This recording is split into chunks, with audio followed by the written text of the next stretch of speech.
Welcome to your daily dose of spiritual nutrition. Today we're going to explore the topic betrayal. Wait, did we not go? Okay, we're going now. See? I don't. It looked like we were on already. Welcome to your daily dose of spiritual nutrition. Today we're going to explore betrayal and the unique ways us highly sensitive people respond. We're going to look at what happens in the body, walk through real life scenarios, discuss paths to healing, and uncover the spiritual lessons at play. We're also going to close with 10 really thoughtful questions to guide us how to navigate through betrayal, plus, using again the oracle as prompts. All right. So enjoy, get comfortable. You're probably going to see this after it's already been aired. I don't know why. Most likely because I haven't been posting regularly on this channel for a really long time, but I will be, and I'm looking to be able to be more interactive with this community because I used to be about 5, 6, 7 years ago, but then I wound up going on YouTube, and a lot of my YouTubers I have from this empath and sensitive page, and they've asked me to come back and do topics again. So hopefully we'll be able to be a lot more interactive. You know what? I want to get to my phone too, because for whatever reason I don't get to see the comments when I use my desktop, probably because it's not set up properly. But eventually, like I said, once I'm on this a while, I'm going to be able to see, like, I can see myself. I see that there's 6 views. So if you guys want to be a comment with me, I will be able to use my phone to respond back. Looks like it might like freeze. Anyway, like I said, I just pretty much wanted to do a talk about betrayal because betrayal in highly sensitive people, we don't recover as well. What winds up happening is it changes. It really does change us. Betrayal is because betrayal is a fracture of trust. Okay, so a moment when a promise of safety and faithfulness is interrupted by another's action of breach of confidence, well, again, highly sensitive people really do get affected. So, for the highly sensitive person, betrayal is not just a single act. It's magnified, and it's magnified resonance of a violation and boundary. It is really felt as a dissonance between what was expected with the care, the consideration, and the reciprocity. So, what actually occurred, really is that it changes, like I said, us entirely. In the heart, betrayal lands as a sharp sting. In the mind, it becomes like a torrent of unlimited questions where we again get stuck in ruminating, revisions of memory and rehearsals of what did I miss? Like what happened? For the highly sensitive, the pain does not arrive in fragments, but as a flood that seeps into every corner of our experience. So I really, like I said, wanted to talk about it because it colors our future interactions with a heightened sense of caution and a longing for really that feeling of safety. And so what happens is that if we look for that safety outside of ourselves, what's going to happen is we wind up really in a bad codependent dynamic. So we don't want to do that. So for us highly sensitive people, we react more because our nervous systems are so finely attuned to subtleties that other people might overlook what's happening, but we don't overlook it. We can definitely feel it. Our sensory processing is so acute that our emotional radar is just more keen, and our empathy is just so much more expansive. So when we are betrayed, we do not just simply process the breach as one event. Again, we replay it through 1,000 different pathways. And again, the question of what was said, what was implied, what was left unsaid, what signals our self worth was sending and receiving in that very moment is what we are ruminating on. And that's why betrayal for the highly sensitive person is kind of dangerous.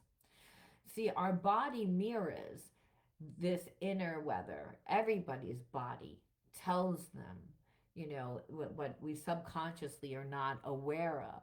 So the our breath actually quickens, but our chest tightens. Our stomach goes in knots as our gut becomes a second brain trying to process and protect us from danger. Our heart races and heat travels to the face, and sleep becomes elusive as the mind loops through past moments of closeness and safety, turning into vulnerability and risks. And understand that's just the upper body. Our digestion system, so closely tied to our emotional life, feels unsettled, headaches, tremors, or a sense of just being swept away by our emotions really tend to follow. This is not an dramatization. It's really a lived physiological thing that happens when our limbic system is so finely attuned to the nuisances of relationships and safety that betrayal is not only a psychological thing, it's actually a whole body event. For highly sensitive people, emotions, cognitive, and embodiment collide in a way that makes healing both urgent and very intricate. Now, you want to consider how betrayal might show up in different scenarios. Now, everything from a partner's infidelity can strip away the narrative you both once shared, leaving a question mark where trust used to live. A close friend who reveals a secret you shared in confidence can feel like a violation of inner map that you carried of who you could depend on. A family member, this is the most devastating because, again, when it's our mother or our father, it's the first person that taught us how safe we could feel in the world. And so when a family member who dismisses our needs, or a coworker who undermines our work, really triggers not only hurt but a deep sense of injustice about how reality itself is allowed to operate when those you trust are not keeping the faith.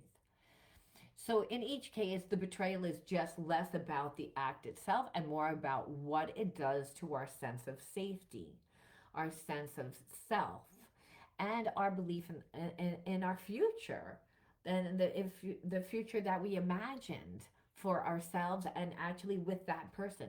So, for the highly sensitive person, such breaches really become turning points, moments that call us to depend on discernment, reconfigure our boundaries, and seek a more honest alignment between our inner truth and our outer world that we inhibit. Now, healing in this frame is a process of returning to our own center while re examining the relationships with truth, boundaries, and choice. First, it requires compassion, witness for ourselves. Acknowledge the impact of the betrayal without rushing to minimize it or cast the other wholly as a villain or a saint. We don't want to do that.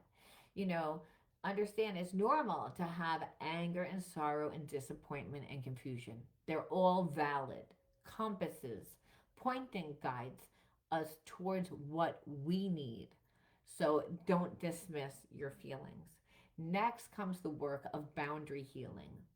This might mean identifying what was violated and really articulating clearly what you need going forward, whether that means rehabilitation, the level of vulnerability that you offer, instituting new checks and conversations, or sometimes stepping away from the relationship altogether if that's what you need for your safety. Now, for the highly sensitive person, communication anchored in clarity rather than accusing is really important. It can be especially healing, stating needs like stating your needs, like stating your limits, and inviting a response that respects both your truth and the other's person's capacity to actually hear it. And that's a big deal because a lot of times you're dealing with people that aren't even open to hearing it. So you have to be able to discern the difference. Healing also touches the body. Grounding rituals, really, really important because I said when people betray, disassociation and detachment happen. It's normal to feel as if you lost a shitload of time because you have, because you're shocked of what has happened. You kind of are in between worlds. So it's really important to ground because what you'll notice is like if someone betrayed you and all of a sudden you're up in your head all the time and you're not grounded, you're going to attract more things that are in alignment with that energy that's off.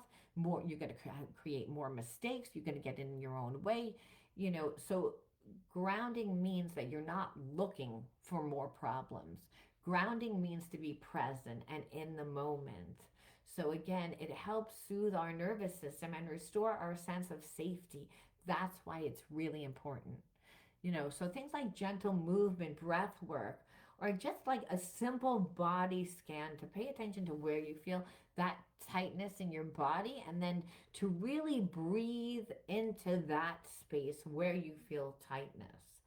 And like I said, with the movement, it'll help move that stagnant energy because a spiritual block, when a person goes through a traumatic experience, it's normal for us to form spiritual blockages, which are psychological and emotional. But your body is your mind's faithful servant. So when you breathe into that trauma that's held within your body, that stress, you're going to feel a lot better. You're going to help move that energy. Now, if you feel like you can't and you're really stressed, things like somatic healing. Somatic healing is just simple stretches that we do, and it helps release that energy that our body holds onto from that traumatic experience. You need to remind yourself that healing is not about erasing the memory of betrayal, but more about transforming its charge. That emotional trigger that we feel, it's again, we can integrate that energy. We're supposed to be able to transmute that energy. We are the alchemists of our life. So, again, doing things like mindfulness and compassionate self talk really helps soften the tendency to blame yourself. It's very important. A trap that really can ensnare and enslave us. It makes us feel heavy hearted. Highly sensitive people really, like I said, respond more from a fear based.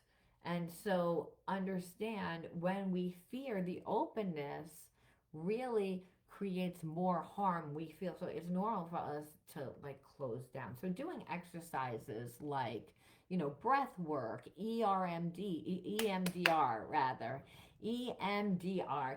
And this is a healing modality that you would get. You can actually get it online now. You could actually purchase it through Udemy. You could work with a therapist to do it. And it's where your eye follows a ball on the screen back and forth. And you again are doing like reframing exercises, and you're measuring that feeling of anxiety. You can reprogram your mind with severe trauma with with EMDR, breath work, meditation, doing rituals, quiet ceremonies that are going to help you release. Symbolic acts of forgiveness is really important because it's really hard to forgive when you have been betrayed, when someone has stabbed you in the back and you let's just say lost your home, lost your business, lost your identity, feel like you lost something. It's normal to be angry. It's normal. However, it does more harm to you when you stay angry at that person. And that's the irony. So we have to practice forgiveness. Just simple rituals like writing a letter, but don't send it. Maybe just get all the words out, Or you can also be, um, hit a pillow, and to get that energy out of you, because that's really what it is. It's like you want to transfer the pain and the pain that's held within your unconscious and place it where it can really be witnessed, understood, and integrated. Because how do we heal spiritual wounds? We have to integrate the spiritual lesson and then transmute that negative energy, because you are the alchemist of your life. That negative energy is held in the body as stress, makes it very difficult for spirit, which is also known as chi, prana, Holy Spirit. It's all because God is ubiquitous. So when we are full of blockages, it makes it very difficult for that prana to circulate through us, and our energy becomes very low. We become feel very lethargic and tired, because it's actually triggering our adrenal glands. It's that first adrenal that's connected to the root chakra. So again, going back to grounding, going back to doing exercises that are really going to help you release that stagnant energy. Because again, the betrayal is, it, like, really can be held in the body, and that's where the damage is done. You can make more money, you can buy another house, you can recreate your life, but you can't if you're going to stay sick. You can't if you're going to stay stagnant. So again, doing these simple exercises of mindfulness, with which is done with meditation, body scans to again notice where that energy is held in your body, doing somatic healing. Again, all these things are helpful when you have again gone through betrayal, because like I said, our mind will eventually suppress the events, and the events become fragmented. We don't remember all the details. It's the way that our mind protects us. However, your body holds on to the score. Every single violation, every single betrayal, every single trauma, our body holds on to. So it's up to us to, again, make sure that we stay balanced in the physical part of our body. And we can do that the same way that our mind trains our body. Well, we can train our mind through, again, our body. So you just reversing it, right? So it's a beautiful thing that our bodies and minds are self-healing organism. So what is the spiritual lesson here? You may want to know, because again, everything that happens in the physical realm happened in the spiritual realm first, and we're down here in physical form to learn and to manifest, and to learn that we're not separate from the energy of the universe, which is connected to God, because God created the universe, right? So we are all connected to each other through this oneness, and we feel that when we are in the energy of love. Our shadows and the fragmented parts of ourselves are parts of ourselves that we've disconnected from, parts of ourselves that we don't like. So the spiritual lesson of betrayal really invites us to listen to what we trust really, and what it requires from us to do. It asks us to discern between receptivity and like, don't be naive, between vulnerability and self-perseverance, between forgiveness and condoning harm.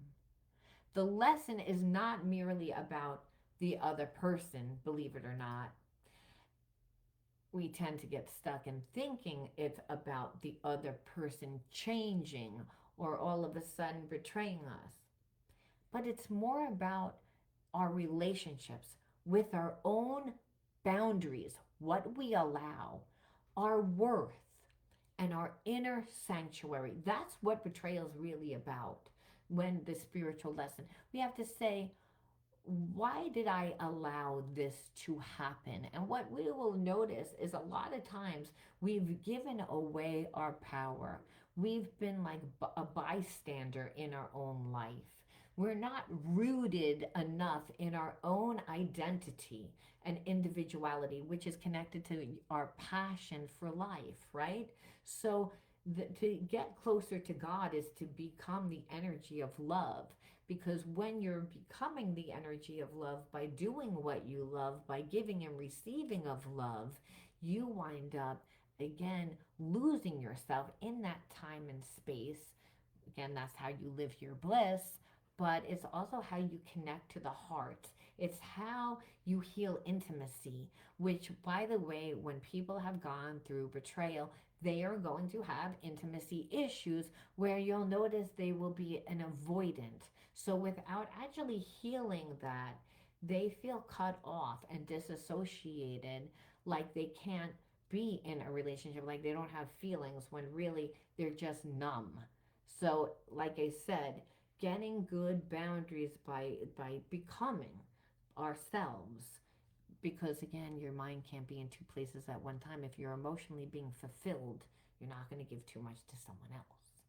So again, honoring yourself is, again, it's about learning to love yourself, and that also means through the pain, like you're being gentle with yourself. You're not hating yourself, you're not judging yourself, you have to look at earth as it's a school. You get the test first and the lesson after. Again, where no one's perfect. We shoot for excellence. Betrayal becomes a teacher, a catalyst to refine what we value, what we need to understand, what we need to not compromise on, and really learn how to move through the pain with gentleness that honors both our our humanity and and really what is going to honor those authentic connections, those, again, those deep spiritual connections, because that's what's real. That's what's going to show up for you, but that's also going to take time, nurturing, and love to cultivate it. So when a person shows up continuously, trust is something that happened over time. Intimacy is healed over time. The spiritual path here is to transform the heartbreak into a more compassionate relationship with yourself and with your life's imperfections, with with everything that happens within these scenarios. Again, it's to understand it. To trust is not an unbreakable shield, but a conscious practice, a way of walking through the world with clear boundaries, an open heart, and an inner compass that that really steadies us when the current grows really like turbulent and rough. Now, and so we're going to turn to what to do in the relationship to honor the self and the truth that we carry in an intimate and close relationship.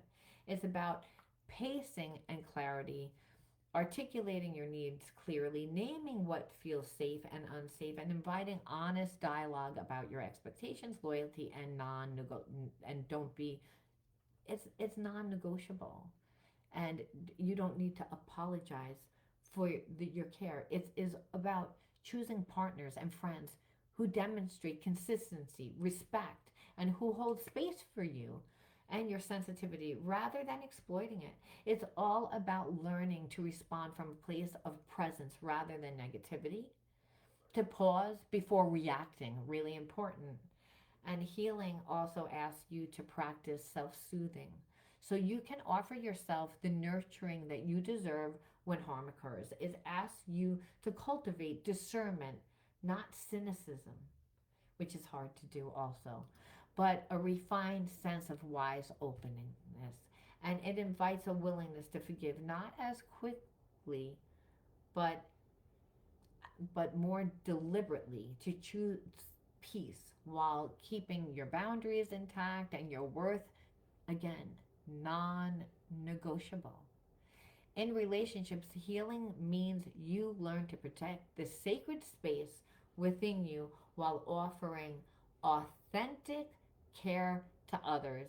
an art that grows more precise with time and practice. Like I said, healing intimacy is going to take time.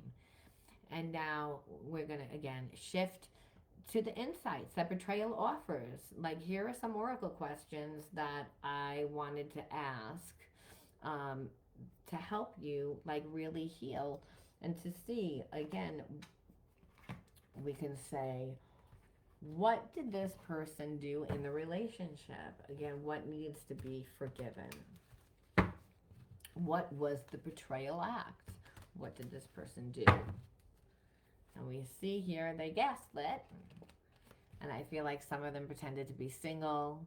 So you might have been connected to someone that said that they were single and really weren't single, said that they really cared, wanted to be in an intimate, like, not like a like wanted to be in an intimate connection that was not like that. It was monogamous is what I'm trying to say. So again, they lied. They created that environment. I also feel like this person pretended to be someone that they weren't. So they might have pretended to have more money than they had. They might have pretended that they owned a business, but they didn't own it. They might have just been the manager, or they might have owned part of it. But again, they presented themselves as better. Now, a person that doesn't like who they are will always present themselves as better. So they'll have to have all the name brand things, they'll drop names. It's all about association. And this is how you can tell a person is not being authentic. A person that's authentic doesn't care whether they're wearing a name brand like shirt or whether they again go to the thrift store to get it. They're comfortable in who they are. They don't need outside things to feel whole, right? Again, what makes us whole is really becoming ourselves. It's that connection to God. It's that connection to other people that emotionally we're going to get fulfilled. And that can't be bought. It has to be, again, acquired through becoming. And what happened is that you called their bluff because you didn't believe them. And you didn't believe them because, again, this person blamed a lot on their child, maybe, didn't keep to your boundaries, deliberately got into arguments with you to create space, and you just thought that they were abusive. So understand, it's like they wanted to be in a relationship without being in an actual relationship. So they wanted to be in a one-sided relationship. So when a person only wants to be in a one-sided relationship, they only usually want one thing. And that's here for a good time, not a long time. So again, what happens is again that this person's actually lazy. And now they're paranoid. And they're paranoid because they have money issues. So the betrayal that this person wound up doing to you, I actually feel like was done back to them. And it's because they didn't really want to give to anyone. They didn't want to give to the person that they were with, and they didn't want to give to you. And so what I feel like is that this person now, whoever they were with, is pretty pissed off and is, tired of this person projecting.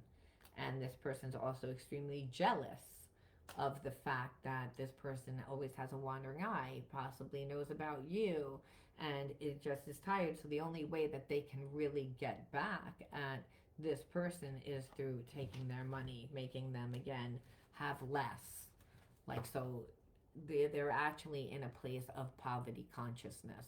They're actually in a place of lack. So when they betrayed you, they actually got betrayed. And so here it is. It's like, this is what they did. So we have to say, well, what can you do to heal? What should you do to heal?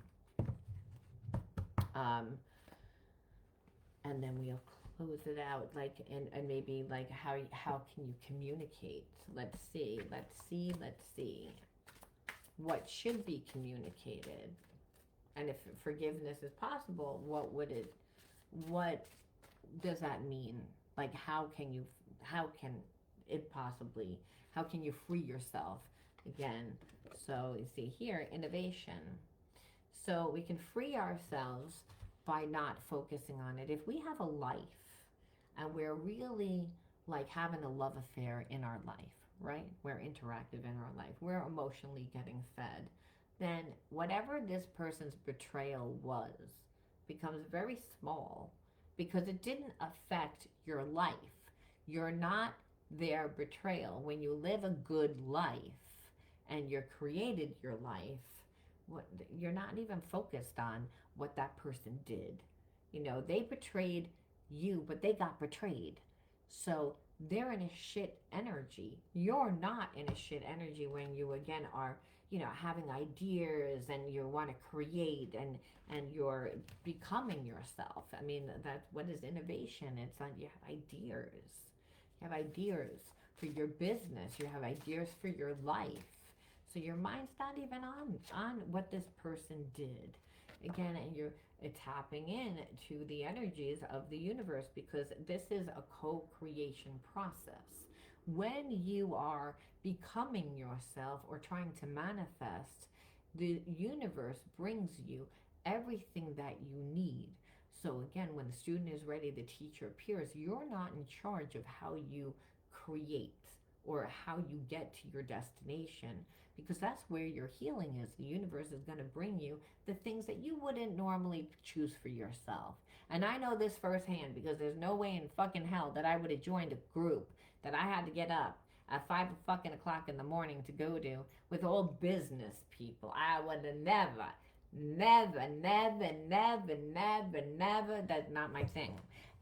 But spirit guided me to do it in the right time, and I did it, and it's paid off. It's been a good thing for me, but it's like, and it's shaping my business, but it's like sometimes we don't know, we don't see what the universe sees. We're not God, we're not all knowing. The universe is an extension of God because God created the universe, so it is going to bring you everything that you need. We're not in charge of our path. The path unfolds while we're on it. So again, this is how we can stay innovative. This is how we can, again, see the signs and the symbols that the universe brings us to heal because we're grounded, we're in the moment, we're not focused on what that person did. Whatever that person did is a reflection of them, not who we are. Again, and if it's a continuous relationship, like it's going to be timeless. It's meaning that it's a past life karmic mate. There's still going to be love there, but it's to learn how to forgive. It's to learn how to surrender to what was. And that's really difficult if, betrayal was to someone that you really love. But the timelessness really is that you, again, before anything, an extension of God. Is God. Is again, man's made up of half dust, half deity. That deity part of self is what's timeless. This connection can be timeless, where it's a past life karmic mate. So, in order for us to set ourselves free, we have to forgive again, and those spiritual laws are timeless. They never change. The commandments and the laws that are in every single spiritual dogmatic practice, like it doesn't matter what religion, they're timeless. It's the symbolization. So spirit's saying it's again, and this is really how you unlock your DNA. You want to break the ancestral karma. You want to break the family karma. You change your DNA. Your environment creates your reality because all your habits and your behaviorisms are reliant on that. That's what turns your genes on and off. Your habits and your behaviorisms, not your thoughts. So when you're breaking family karma, you're changing your habits and your behaviorisms. So here, this could be that you needed to learn how to forgive and not to let go. Because when we don't forgive, we hold on to anger, and that affects our DNA. That's what actually creates cancer, because spiritual issues create physical imbalances. So spirit's saying it's like, again, to look at this, the betrayal as something little, that you're a big thing that you, again, that you are an extension of God, that you have spiritual sovereignty, that your body and mind are self-healing organisms, that if you can create and be innovative with your ideas, well, again, the kingdom of heaven's inside of you. You begin to actually become yourself. It takes a mustard seed, and that mustard seed is that idea. And when you feed that idea, it makes a way where there is no way just for you. And that betrayal becomes so little. It's become so insignificant, is what Spirit's saying. So that's how you let go of betrayal. That's how you need to look at betrayal. That's how you leave betrayal behind. Because you can't go back in the past, and what are you going to do? Tell that person, make that person feel like crap? They already feel like crap. I mean, if they're doing stuff like that, where they're lying and they're living a double life, and they're like making their life look better than what it actually is, and they're not comfortable in living their true self, well, the Spirit says, well, then don't you think that they know? They know. It's like they need actually more love. And that's what they said, because the more broken, the more in pain, the more love that person needs. So again, Spirit says, take this advice. Take this advice. And this advice is, take one day at a time, one step at a time, one day at a time, sometimes 1 second at a time. Sometimes, again, if that betrayal is really bad, Spirit says, you see the mountains ahead and you dedicate yourself to taking one small step at a time. This requires groundedness. This requires being present. This means showing up for yourself. Make progress by staying focused on the present moment. Again, grounded. Only in the now do you get divine guidance through gut, intuition, inner knowing. That higher self is the God part of self. So when we're present and we're in the moment, we're going to get that divine guidance, and we're also going to see the signs and the synchronicities that are in our environment, in the universe, I was going to say, but in our environment, guiding us, again, leading us, giving us support. And that's the way that the universe shows that it loves us, that is guiding us. So again, you're not behind, you're not mistaken. Everything does happen for a reason. Even the most horrible betrayals, we can again turn that pain into power, believe it or not. Again, by innovating, becoming innovation. Again, taking that, transmuting that energy, that, taking that pain and creating something with it. We're the alchemists of our life. That's what that pain is for. It's that fuel. We're supposed to harness it. And when we can harness it and direct it, we can create a life. We create change within inside of ourselves, because we see ourselves differently. And we also see that other people are treating us differently. And that really helps us to heal. So really, Spirit keeps saying, just be present in the moment, that stay focused on the current task. Live in the moment and regain your ease of living. That's the way, just one step at a time. Like one step at a time, one day at a time, 1 second at a time, whatever it is that you need for again, how bad the anxiety is. Again, the breath brings you back into the moment. Again, hold, and then. So you could do like a 5 count in, like that would be like,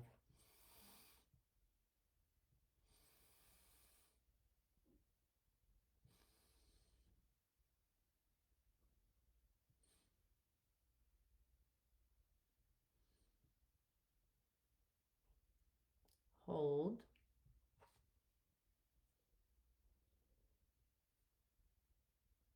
purse out,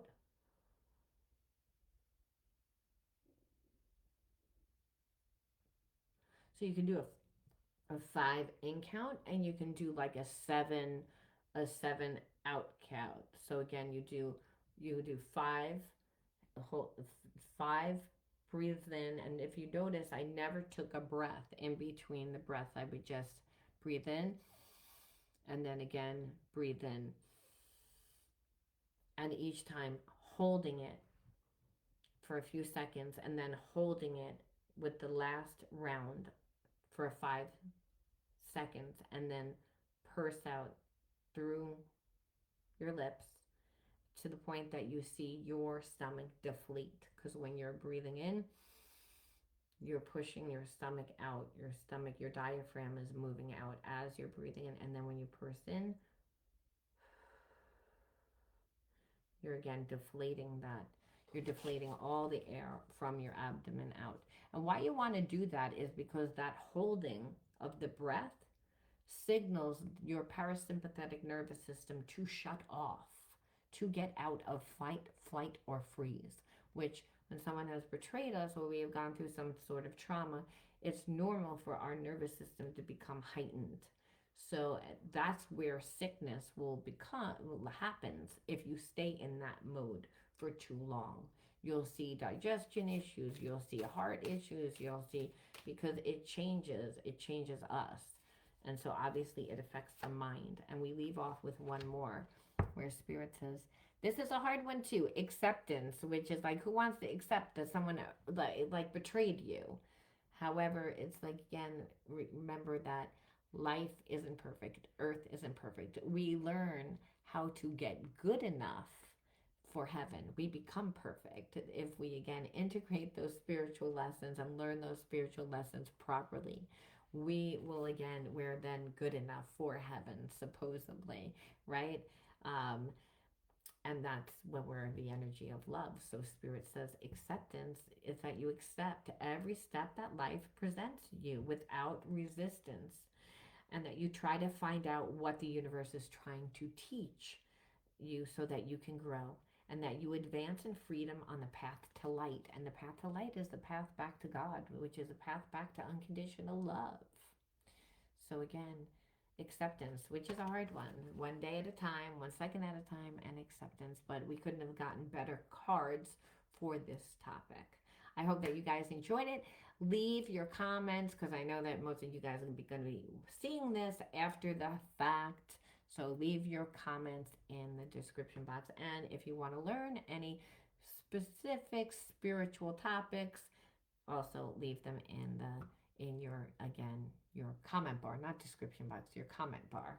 All right, that's YouTube. I'm on YouTube mode, in our description box. And if you, again, are the zodiac of Virgo, Scorpio, Gemini, or all zodiac, and all zodiac channels, kind of like my collective channel that used to be just my, I think it was, I don't even remember what zodiac it was. I think it was it used to be an all zodiac, but I used to do today is Virgo, tomorrow is Gemini, and now it's just like collective reading is the Psychic Soul Healer channel.